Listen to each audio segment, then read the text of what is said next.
Dongan BK, kalau ku bilang artificial intelligence, apa yang pertama kali muncul di kepala kau? ChatGPT? Boleh. Terminator? Boleh. Ada satu lagi yang mungkin kau lupa, ya kan? Ada satu film lagi yang mungkin kau lupa, tapi ini lebih paten lagi AI-nya. Blade Runner. Tahu kau? Pernah kau ingat Blade Runner? Kau cari nanti film ya. Jangan Blade Runner yang 2017. Blade Runner yang lebih lama, yang 1982. Bapak Han Solo, kok Han Solo lagi namanya. Harrison Ford yang main jadi Indiana Jones. Itu bintang itu, kau tonton. Ya, sama lah konsepnya sama yang 2017. Tapi itu film aslinya yang tahun 1982. Intinya apa? Intinya dia menjelaskan apa nanti yang bisa terjadi kalau AI sudah dekat sama manusia gitu. Sudah nempel kali gitu sama manusia kan. Sudah fusion sama manusia. Kayak bajuku ini. Fusionnya si siapa namanya ini? Gohan sama si Trunks. Kalau kau suka Dragon Ball pasti masuk akal kau. Kalau enggak, apa baju kau? Kok baju anime baju kau? Ya suka-suka aku baju aku. Kalau nggak suka kau sama baju aku, kau belikan. Gak ada uang kau belikan, pasang iklan. Baiklah, kita bahas mengenai artificial intelligence ya kan? Karena sudut batak keren seperti biasa menghadirkan sudut pandang yang menarik. Bukan cuma sekedar baca-baca berita di internet terus viral. Apa? Bukan kau yang nulis kok. Tapi kau pula yang untung viral dapat iklan segala macam, dapat duit dari AdSense. Apa? Nggak modal. Kayak aku lah. Ada modal baca terus dikomentari ya kan. Kok jadi ngomong ini? Balik ke artificial intelligence. Artificial intelligence adalah sebuah sistem kecerdasan manusia. Berarti kalau kau nggak cerdas, nggak usah takut kau sama artificial intelligence. Karena nggak bisa kau digantikan. Adalah sebuah sistem kecerdasan manusia yang memungkinkan seperangkat sistem komputer atau mesin lainnya dapat berpikir dan bekerja layaknya manusia. Balik lagi, artificial intelligence intinya kan intelijensi buatan. Jadi kalau kau bekerja di sektor-sektor yang tidak terlalu membutuhkan kecerdasan, ya nggak usah takut. Contohnya apa yang nggak membutuhkan kecerdasan? Apa ya? Nanti ku bilang marah pula, kena somasi pula. Ya kau pikirkanlah sendiri. Pokoknya itulah. Kalau kau kerja di bidang yang nggak terlalu butuh kecerdasan, nggak usah takut kau sama AI. Nggak akan tergantikan kau. Tapi kalau kau butuh kecerdasan, siap-siaplah. Jadi pilihannya cuma dua sekarang. Kau mau head to head sama AI, atau kau mundur, cari pekerjaan yang nggak perlu kecerdasan. Jadi tuh, artificial intelligence itu kecerdasan buatan yang bisa bekerja dan berpikir layaknya manusia. Loh, berpikir layaknya manusia? Gimana caranya? Ya ini nanti kita bahas, ya kan? Jadi jenis-jenis AI itu juga ada banyak. Bukan cuman robot-robotan, bukan cuman Terminator. Terminator itu kalau ku bilang bukan AI. Datang disomasi sama orang-orang yang suka film. Terminator itu AI loh, bobang. Enggak, ku bilang kenapa, Pak? Kok kau pula yang protes? Kalau nggak cocok orang sama yang kau bilang, kau buat video kau. Datang ke sini, kami wawancarai, ya kan? Ada program kami untuk mewawancarai orang-orang kayak kau. Tenang aja. Oke, daripada panjang lebar kita menjelaskan tentang AI ini tapi nggak ada contoh barangnya, ya kan? Langsung aja. Ku jelaskan sama kau jenis-jenis AI, apalah namanya itu. Nanti aku kasih tahu sama kau contoh-contohnya sekalian di situ. Biar enak, ya kan? Jangan cuman teori aja kata. Siapa dulu yang bilang tuh? Adalah artis yang bilang, teori gitu ya. Kita kan nggak mau teori-teori aja. Jenis-jenis artificial intelligence yang memudahkan operasional. Yang pertama, artificial narrow intelligence atau narrow AI. Adalah kecerdasan buatan yang hanya fokus pada tugas-tugas tertentu. Contohnya apa? Chatbot. Ngerti kok chatbot? Chat itu apa? Chatting. Bot itu apa? Robot chatting. Bukan. Beda.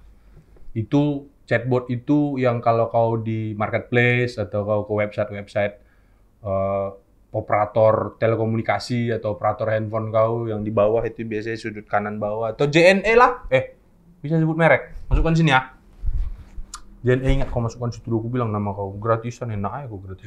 Misalnya kau ke itulah ke JNE lah, aku bilang aja biar aja sebut merek. Kau tanya situ. Ada yang bisa kami bantu, katanya. Ada, coba kau cari barangku dulu. Nah, dia itu terbatas sebenarnya. Dia nggak ngerti sama kata-kata kau yang terakhir-terakhir itu. Dia itu cuma ngerti kalau kau masukkan nomor resi, nah dia cuma ngecek nomor resi kau itu aja. Kata-kata kau yang lain-lain itu dia nggak peduli. Itu kalau yang artificial narrow intelligence. Terbatas dia hanya fokus sama hal-hal tertentu. Nah, terus yang kedua apa? Yang kedua itu Artificial General Intelligence atau General AI. Berbeda dengan Narrow AI, Artificial General Intelligence atau General AI memiliki kemampuan untuk mengeksekusi berbagai tugas yang kompleks. Nah, ini contohnya apa? ChatGPT.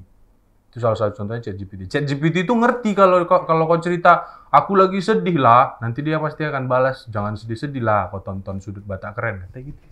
Kau coba, nggak percaya kau? Kau coba lah. Kalau enggak nanti katanya, ya udah berarti enggak lah itu.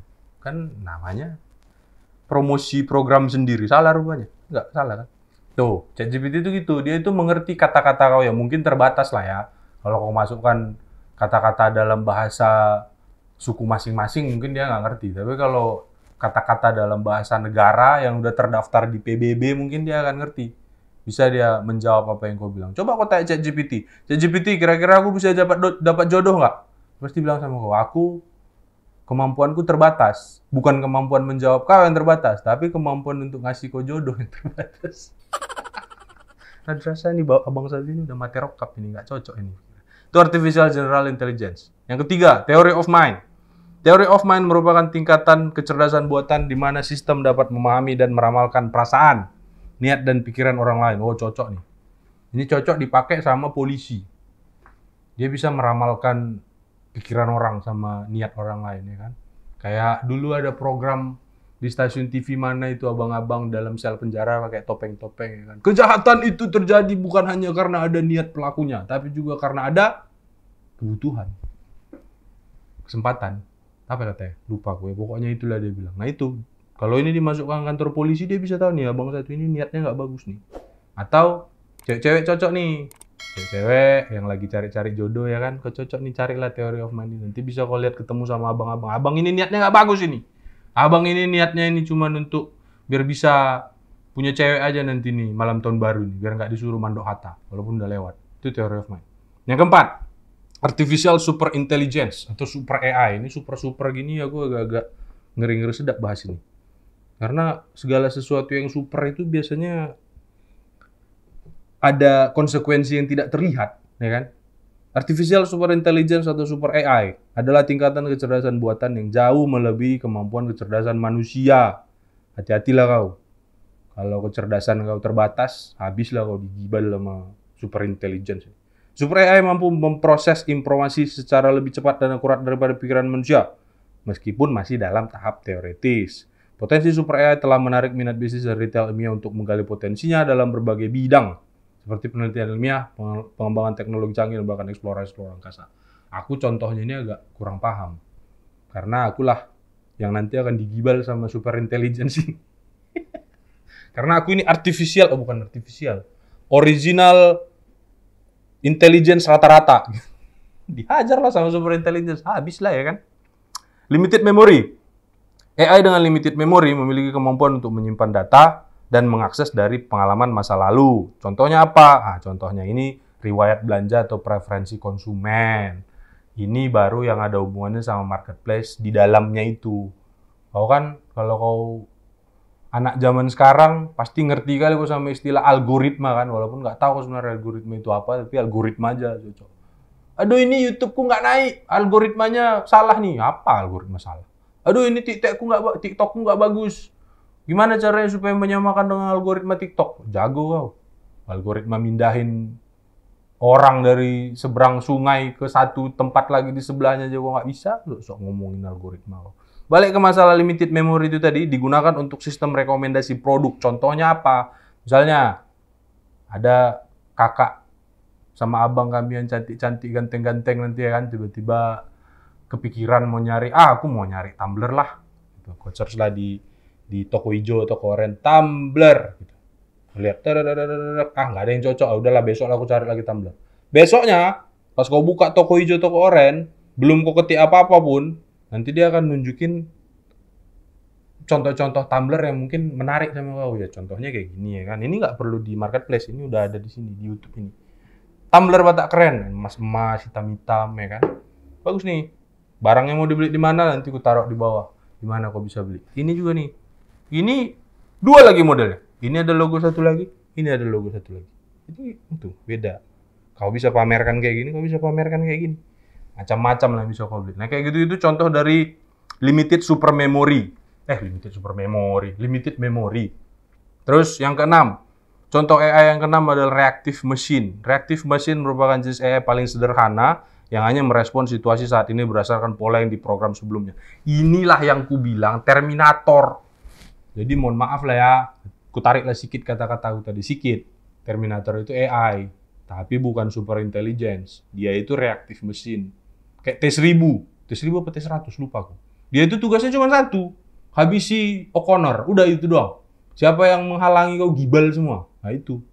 Dia terbatas, nggak ada aneh-aneh pikiran dia, aku nanti di sana makan ayam goreng dulu lah, enggak.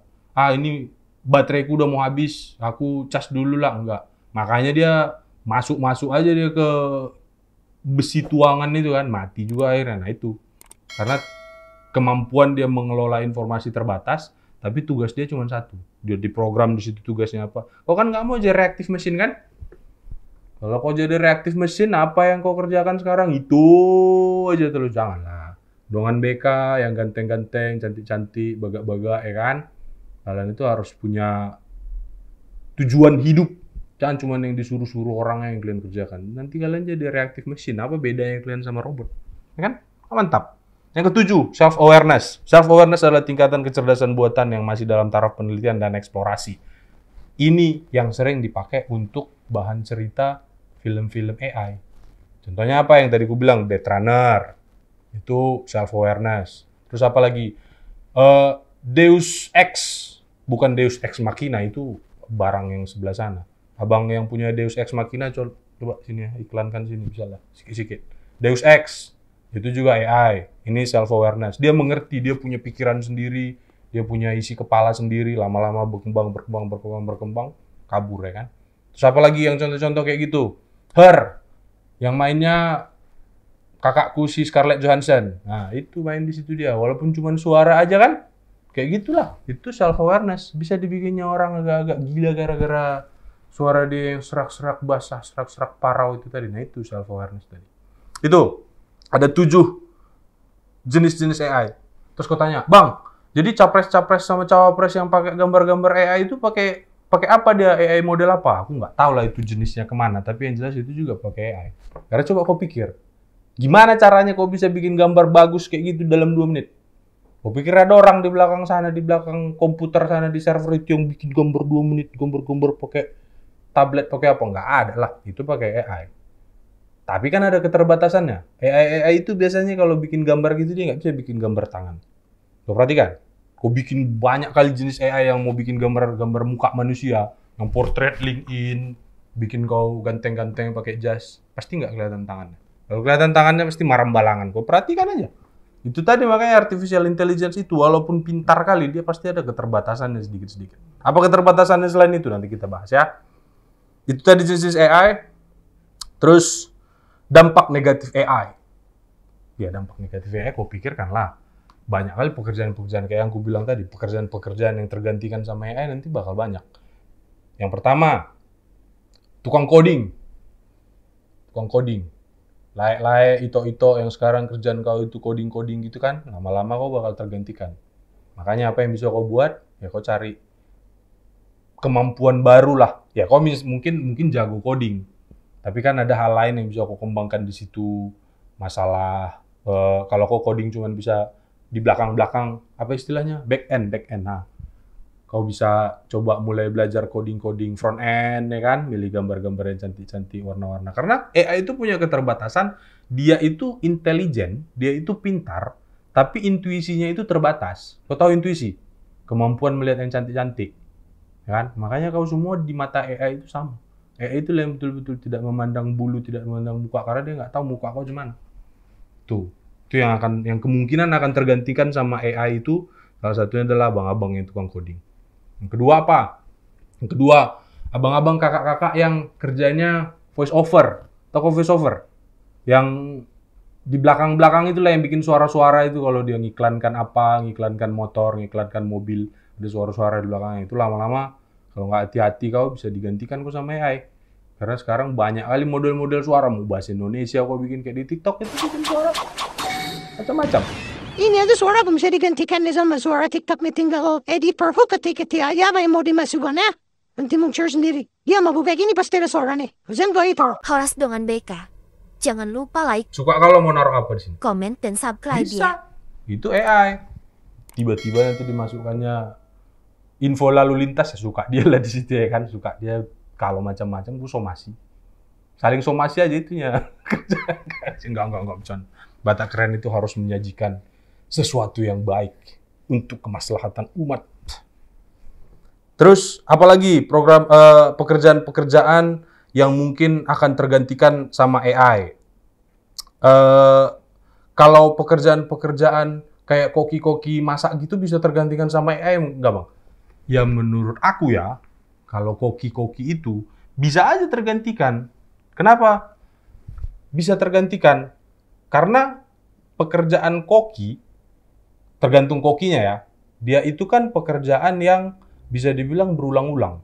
Misalnya untuk masak ayam goreng atau untuk masak kentang goreng itu kan berulang. Makanya sekarang ada robot untuk masak nasi goreng pun ada, robot untuk masak capcay pun ada, robot untuk bikin kopi pun ada. Itu AI, tapi terbatas. Yang tadi kan ada jenisnya kan, yang tadi limited. Limited apa tadi itu jenisnya itu? Jenis yang paling terakhir tadi gue bilang itu.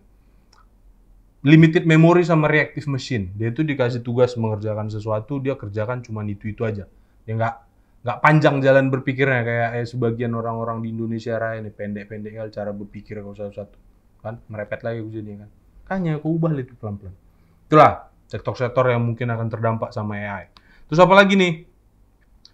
Sektor-sektor yang kemungkinan akan bisa terdampak sama AI. Kalau petani bisa terdampak sama AI nggak? Ya bisa aja. Bisa aja terdampak sama AI. Beberapa sektor tertentu, beberapa hal tertentu mungkin aja terdampak sama AI. Kayak ngebajak sawah. Sekarang kan bisa aja bajak sawah, mesin alat pembajaknya itu tiba-tiba ditempelkan teknologi AI, dia bisa mikir mana yang belum digarap, mana yang belum dibalik-balikkan, kayak gitu alat bajaknya tadi kan. Itu bisa. Apakah semua pekerjaan akan terdampak sama AI? Belum tentu juga. Kayak yang tadi aku bilang, AI itu terbatas masalah intuisinya. Jadi jangan terlalu pusing kali lah masalah AI. Kau mungkin udah harus lebih banyak belajar, lebih banyak punya kompetensi yang akan sulit tergantikan sama AI, tapi jangan terlalu sombong juga. Pekerjaanku nggak mungkin akan tergantikan sama AI. Bisa aja. Bisa aja. Pelan-pelan, karena dia intelijen, dia belajar. Batasan dia itu cuma satu. Batasan dia itu cuma kemampuan memproses informasi. Tinggal dibesarkan aja otaknya. Tinggal dibesarkan otaknya, dibanyakin dayanya ke dalam, dia lama-lama akan bisa berpikir terus kayak gitu. Makanya hati-hati. Aku nggak bilang AI itu berbahaya, tapi hati-hati aja. Karena pelan-pelan orang akan lebih milih pakai AI. Kenapa? Karena lebih murah. Pasti lebih murah. Sekarang daripada kau bayar voice over, kau bayar orang untuk bikin voice over produk, kau bikin di AI cuman bayar 10.000 atau kau subscribe 120.000 setahun, udah bisa kau dapat voice over. Dan ngomong-ngomong soal subscribe, channel ini udah kau subscribe belum? Udah kau tekan belum loncengnya? Udah kau kasih tahu belum sama orang-orang kalau channel ini ada? Bikin lah, saling mendukung kita. Jangan sampai nanti tiba-tiba aku udah nggak ada lagi di sini, muka aku udah digantikan sama robot, gantikan sama AI kan? Nggak mau kan? Nah itu. Oke lah. Jadi selain dari dampak-dampak negatif itu tadi, dampak positifnya juga banyak. Tadi udah gue tahu kan, dampak positif AI itu gimana? Dia bisa membantu orang, dia lebih mudah, lebih murah, terus nggak banyak cincong, ya kan? Tapi kalau hal-hal yang membutuhkan intuisi, membutuhkan perasaan, itu mungkin dia akan masih lama lah ke sana. Tadi ada aku baca satu berita di artikel luar negeri sebenarnya. Dia bilang, orang perlu khawatir nggak masalah AI? Ya, perlu sih perlu katanya. Orang perlu khawatir masalah AI, tapi nggak usah terlalu berlebihan. Kenapa? Karena AI itu tidak punya empati manusia, intuisi, dan kemampuan untuk judgment. Judgment itu pengambilan keputusan, tapi bukan pengambilan keputusan 1 tambah 1 sama dengan 2, kalau A maka B, kalau C maka D, enggak. Judgment itu kayak kalau ada nenek-nenek, dia terpaksa nyuri singkong karena dia udah nggak makan. Yang dicuri cuma 2-3 potong, dipolisikan, dimasukkan penjara. Kalau AI langsung digas itu. Kenapa? Karena nenek ini mencuri, nggak peduli aku mau singkong, mau sandal, sama aja gitu kan. Tapi kalau hakim, ya mungkin hakimnya manusia, ya mungkin dia akan mikir, ya udahlah, kalau cuma 2 kayak gini, mungkin nenek-neneknya ya ditegur aja. Kalaupun ada ganti rugi, ya udah aku yang ganti rugi, kan berapa rupiah singkong, paling kayak gitu kan.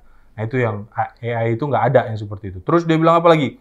Di environment, di ruang lingkup yang kompleks dan dinamis, kemampuan manusia untuk mengambil keputusan itu biasanya ditentukan sama pengalaman dan kemampuan untuk berpikir lebih luas lagi. Ya pengalaman itu tadi lah. Kalau AI kan, kalau A maka B, kalau C maka D. Kalau orang-orang mungkin nggak, kalau manusia. Kalau A maka B, betul memang. Tapi kalau A ini nggak AA kali, aksi. Kalau A ini nggak parah-parah kali, ya B-nya bisalah nggak terlalu parah juga gitu. Itu hal-hal yang makanya orang bilang boleh kau khawatir tentang AI, tapi jangan terlalu berlebihan. Yang harus dilakukan bukan khawatir berlebihan, tapi kau mikir gimana caranya supaya bidang pekerjaan kau itu nggak bisa tergantikan sama AI nanti. Caranya gimana? Belajar. Internet kau itu jangan cuma dipakai untuk nonton yang enggak aja. Kuota kau itu jangan cuma dipakai untuk ngomentarin orang yang jelek-jelek aja. Belajar kau. Kau subscribe channel ini, kau tonton channel ini sampai habis. Ya kayak gitu-gitu itu hal-hal yang bisa mengembangkan isi kepala kau lama-lama. Mungkin nggak sekarang, tapi besok-besok. Makin sering kau nonton channel ini, makin pintar kau. Mudah-mudahan, ya kan? Terus apa lagi nih? Prediksi kiamat berkaitan dengan AI, ngeri kali. Tadi abang bilang jangan terlalu berlebihan, tapi kok ada kiamat-kiamat segala macam, bang. Kiamat yang dimaksudkan itu apa? Kau jangan langsung panik kau masalah-masalah kiamat kayak gitu. Pelan-pelan aja. Banyak hal yang harus dipelajari bagus-bagus sebelum akhirnya kau ngambil keputusan. Itu makanya kau jangan cuman judulnya aja yang kau baca. Kiamat AI, langsung heboh kau mikirin. Enggak kayak gitu caranya. Dia bilang, para peneliti memperkirakan ada kemungkinan 10% manusia gagal mengendalikan AI dan ini akan berujung pada kepunahan manusia. 10% gagal mengendalikan AI. Gagal mengendalikan itu maksudnya gimana? Ada orang iseng dibikin AI terlalu pintar. Terus digantikanlah kau. Contohnya apa, bang? Presiden bisa AI? Ya nggak tahu aku. Kalau bisa pun presiden AI, aku pilih dia. Beres. Lurus aja semuanya kan. Ada koruptor, sikat. Ada yang pencuri barang-barang negara, sikat. Ada orang-orang yang mau ngambil harta kekayaan Indonesia, sikat. Kalau ada presiden AI, aku pilih presiden AI. Cepat kali aku milih itu. Tapi kan itu bisa berbahaya, bang, sama manusia. Bisa aja nanti orang Indonesia digas semua sama dia karena kita bikin kesalahan kecil aja. Ya biar kau nggak bisa bikin kesalahan kecil apapun. Lagian kau capek kali mikirin kayak gitu. Presiden yang sekarang aja lo kau pilih, ada 3 itu. Nanti kau pikirkan mana yang kira-kira menurut kau paling baik, itu lo kau pilih.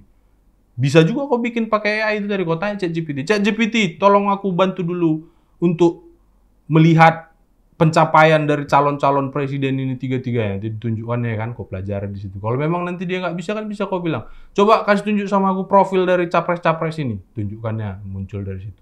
AI itu bisa membantu kau untuk mengambil keputusan. Tapi balik lagi, keputusan akhir ada di kepala kau. Otak kau yang diciptakan Tuhan, bukan cuma untuk mikirin yang enggak-enggak, tapi mikirin yang bagus-bagus. Ada AI, kau pakai bagus-bagus, supaya kau bisa ngambil keputusan yang lebih baik. Kau usah takut-takut ke masalah AI. Oke? Dengan BK, yang baik budi, cantik-cantik, ganteng-ganteng. Dan terakhir aku bilang sebelum aku menghilang dari layar kau yang kecil itu, kalau kau di handphone, tolong kau subscribe channel ini, kau like, kau klik loncengnya biar tahu kau ada informasi-informasi terbaru apa lagi yang muncul besok-besok. Kau dukung channel ini dengan komentar-komentar yang baik. Kalau kau nggak tahu cara berkomentar yang baik, kau tanya ChatGPT. ChatGPT, aku mau mengomentari sesuatu lah di channel abang ini. Boleh nggak kau rangkai katanya semanis-manis mungkin. Kau bikin dulu di situ, biar kita nanti bisa pakai semua masukan-masukan kau untuk bisa mengembangkan channel Batak Keren dan Sudut Batak Keren. Terima kasih sudah menonton. Sampai jumpa di video berikutnya. keren.